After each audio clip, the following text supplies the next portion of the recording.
देश के मशहूर उद्योगपति रतन टाटा का निधन हो गया है। रतन टाटा ने 86 साल की उम्र में मुंबई के ब्रीच कैंडी अस्पताल में कल रात 11:30 बजे अंतिम सांस ली।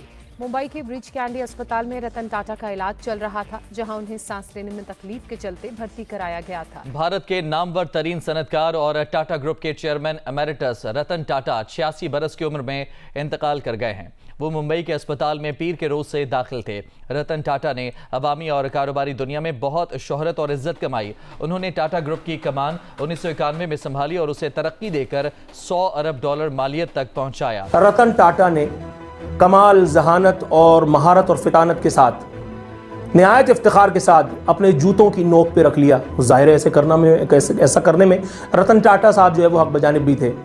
सबसे पहले तो इस आदमी की जितनी मिदहत, जितनी सताइश होनी चाहिए ना, मैं समझता हूं वो पूरी दुनिया में और वाकई है। ग्रुप का नाम तो आपने सुना होगा। ये इंडिया का एक बहुत बड़ा ग्रुप है और ये सुई से लेकर गाड़ियों से लेकर हवाई जहाजों तक ये तमाम का तमाम बिजनेस जो इंडिया में हो रहा है, ये उसमें किसी ना किसी तरीके से डायरेक्टली इनडायरेक्टली मुलविस हैं। इंडिया की एक बिजनेस ऑर्गेनाइजेशन टाटा ग्रुप जो इंडिया की फर्स्ट कॉन्ग्लोमरेट बन चुकी है, उसने पाकिस्तान के फुली जीडीपी को क्रॉस कर दिया है। इंडिया की company Tata groups of company का मार्केट कैपिटलाइजेशन है 365 बिलियन करोड़ और पाकिस्तान की फुली जीडीपी है 341 billion crore according to IMF। उनकी जो खूबी थी वो ये थी कि he was a business leader but with a vision, और पूरी दुनिया में जो है उनके बारे में मैसेजेस आ रहे हैं। और कहा कि ये हम जरा रतन टाटा के ऊपर बात कर लें, और बहुत ही कमाल की ग्रेसफुल की पर्सनालिटी इनकी,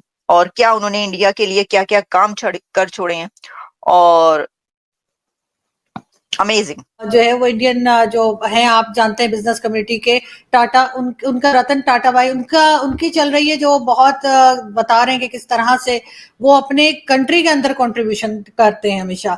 और सर, हमारे यहाँ बहुत बिजनेस कम्युनिटी के लोग हैं, लेकिन हम ऐसा कोई काम करते हुए दिखाई नहीं देते जो ये कहा जाए कि मुल्क की बेहतरी के लिए किया जाए। रतन टाटा जी की और कल उनकी डेथ हुई है, और ये खबर जो है वो सोशल मीडिया के जरिए तमाम दुनिया में ही चली गई।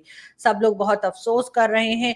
एक ऐसी पर्सनालिटी थी उनकी कि जिन्होंने सियासत में ना रहते हुए, यानी कि पॉलिटिक्स में ना रहते हुए, अपनी कंट्री के लिए बहुत ज्यादा काम किया। रतन टाटा को आप शालीनता का ब्रांड एम्बेसडर भी कह सकते हैं। एकदम सॉफ्ट बोलते हैं, प्यार से बोलते हैं, गुस्से में तो शायद ही किसी ने देखा हो। वो बदलते भारत की तस्वीर के सबसे बड़े गवाहों में से, क्योंकि देश के विकास में उनकी बहुत बड़ी भूमिका है। उम्र के इस पड़ाव में रतन टाटा आज भी सपने देखते हैं और सपने देखने वालों की मदद भी करते हैं। भारत के नामवर तरीन सनतकार और टाटा ग्रुप के चेयरमैन एमेरिटस रतन टाटा 86 बरस की उम्र में इंतकाल कर गए हैं। वो मुंबई के अस्पताल में पीर के रोज से दाखिल थे। रतन टाटा ने अवामी और कारोबारी दुनिया में बहुत शोहरत और इज्जत कमाई। उन्होंने टाटा ग्रुप की कमान 1991 में संभाली और उसे तरक्की देकर $100 अरब मालियत तक पहुंचाया। वो Tata Sons, Tata Industries, Tata Motors, Tata Steel और टाटा केमिकल्स के चेयरमैन एमेरिटस थे। साथ ही वो मित्सुबिशी कॉरपोरेशन और JP मॉर्गन चेस के बैनुल अक़वामी मुशावरती बोर्ड के मेंबर भी थे। 2008 में भारतीय हुकूमत ने उन्हें मुल्क के दूसरे सबसे बड़े सिविलियन अवार्ड पद्मा विभूषण से नवाजा। रतन टाटा दुनिया भर में फलाही कामों के लिए जाने जाते हैं। टाटा सन्स में उनके 65% से ज्यादा शेयर्स की आमदनी फलाही कामों पर खर्च होती है। रतन टाटा की फलाही काविशों से भारत में तालीम, सेहत और समाजी तरक्की के मुतादिद मंसूबे चलते हैं।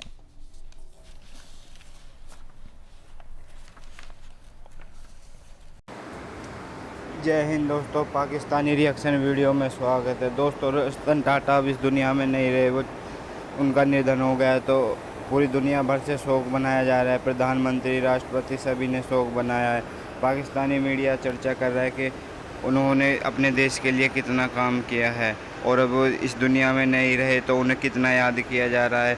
तो पाकिस्तानी मीडिया इस पर चर्चा कर रहा है कि उन्होंने अपने देश को कितना नाम रोशन किया है टाटा ग्रुप ने, और हमारे देश के बिजनेसमैन तो कोई दूसरे देशों में चले जाते हैं। तो चलिए देखते हैं पाकिस्तानी रिएक्शन वीडियो।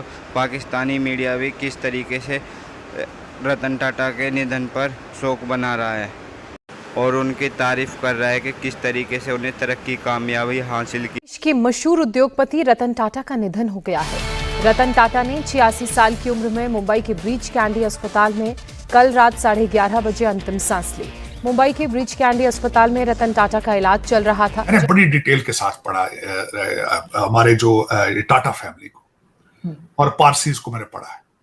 ये ना सिर्फ टाटा क्योंकि पारसी ये अपनी आमदन का एक बहुत बड़ा चंक जो है वो फिलैंथ्रोपिस्ट एक्टिविटीज पे डोनेट करते हैं। ये उनका हिस्सा है मजहब का तो हमारा भी हिस्सा है, ज़कात देना हमारा भी हिस्सा है, हमारे मजहब का हिस्सा है। लेकिन हमारे मजहब में तो आपको पता ही है कि हमारे मजहब में तो नफरत और मारना भी तो मना है, लेकिन हम उस पर जिहाद कर लेते हैं, कभी कुछ कर लेते हैं। ये दुनिया के अंदर मेरा ख्याल है ये भी एक ह्यूमन इंस्टिंक्ट है कि हम अपने मजहब को अपने फायदे के लिए उसको पॉलिटिसाइज करके कारोबार बना लेते हैं। लेकिन पारसी अभी इस चीज से बचे हुए हैं कि नंबर बहुत थोड़े हैं, बहुत क्लोज निटेड कम्युनिटी है। मेरा ख्याल अभी तक उन्होंने मजहब के अंदर कारोबार को इंट्रोड्यूस नहीं कराया। तो इंडिया की एक बिजनेस ऑर्गेनाइजेशन टाटा ग्रुप जो इंडिया की फर्स्ट कॉन्ग्लोमरेट बन चुकी है, उसने पाकिस्तान के फुली जीडीपी को क्रॉस कर दिया है।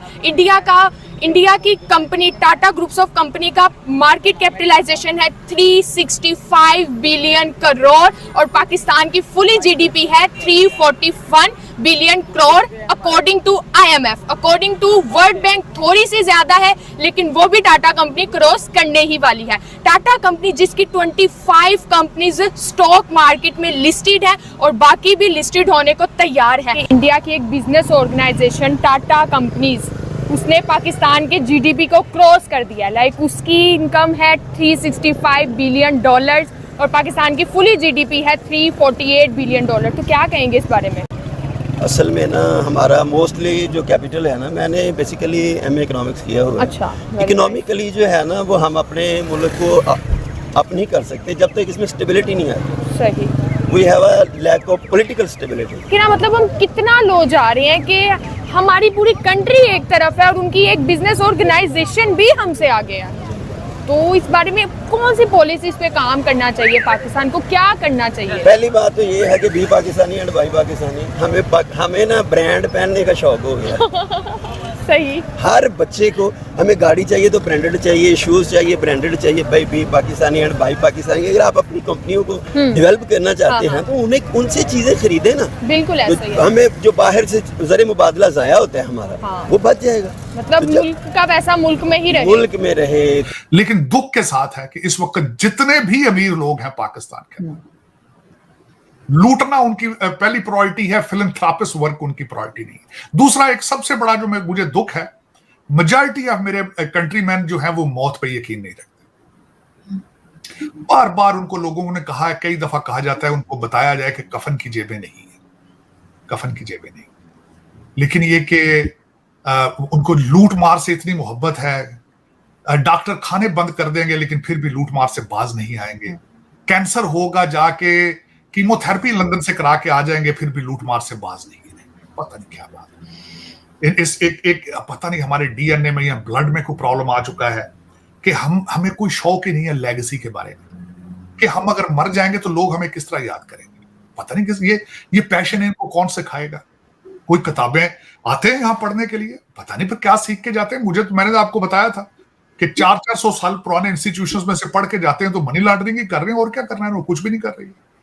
पाकिस्तान के पता नहीं क्यों इनको ये क्यों नहीं सिखाया जाता कि जाके अपने कंट्री को सर्व करो। सर्व करना तो it's not part of it. हमारे पूरे इस सिलसिले में किसी भी हमारी एक्टिविटी के अंदर आपने देखा कोई सर्व कर रहा है? असल में रीजन ये है कि इंडिया में ना एक सिस्टम चल रहा है, वहाँ उनके इंस्टीट्यूशंस काम कर रहे हैं और डेमोक्रेसी भी है, इलेक्शंस भी होते हैं। उनके सिस्टम में ना कभी कोई ब्रेक नहीं आया। 1947 से लेकर टिल टुडे, आज़ाद तो हम एक ही दिन हुए थे, लेकिन हमारा प्रॉब्लम ये रहा है कि हमारी जो है ना ट्रेन कभी पटड़ी पे कंटिन्यूसली चढ़ी नहीं है। कभी डेमोक्रेटिक गवर्नमेंट 47 से लेकर 58 तक हमने कोई 5-6 प्राइम मिनिस्टर्स चेंज किए। उसके बाद मार्शल लॉ लग गया 58 में, फिर 69 तक वो रहा, 69 में फिर याहिया खान आ गया, फिर 71 तक रहा। तो फिर उससे भुट्टो के बाद फिर जिया आ गया, फिर बेनजीर नवाज शरीफ 88 से लेकर 99 तक। यानी आई मीन टू से कि जब तक कंसिस्टेंसी नहीं होगी, जब तक पॉलिसीज में स्टेबिलिटी नहीं होगी, गवर्नमेंट स्टेबल्स नहीं होंगी, उनकी पॉलिसीज कंसिस्टेंट नहीं होंगी, उस वक्त तक ना मुल्क तरक्की नहीं कर सकता। हम तो जो है ना हर रोज़ नया तजुर्बा कर लेते हैं। कभी मार्शल लॉ आ जाता है, कभी डेमोक्रेटिक गवर्नमेंट आ जाती है। जो डेमोक्रेटिक गवर्नमेंट आती है उसमें लेग पुलिंग होती है और वो स्टेबल कोई नहीं होती। और आप ये देख लें कि मोर देन 70 ईयर्स में हमारा कोई एक प्राइम मिनिस्टर नहीं है जिसने 5 ईयर्स टेन्योर पूरा किया हो।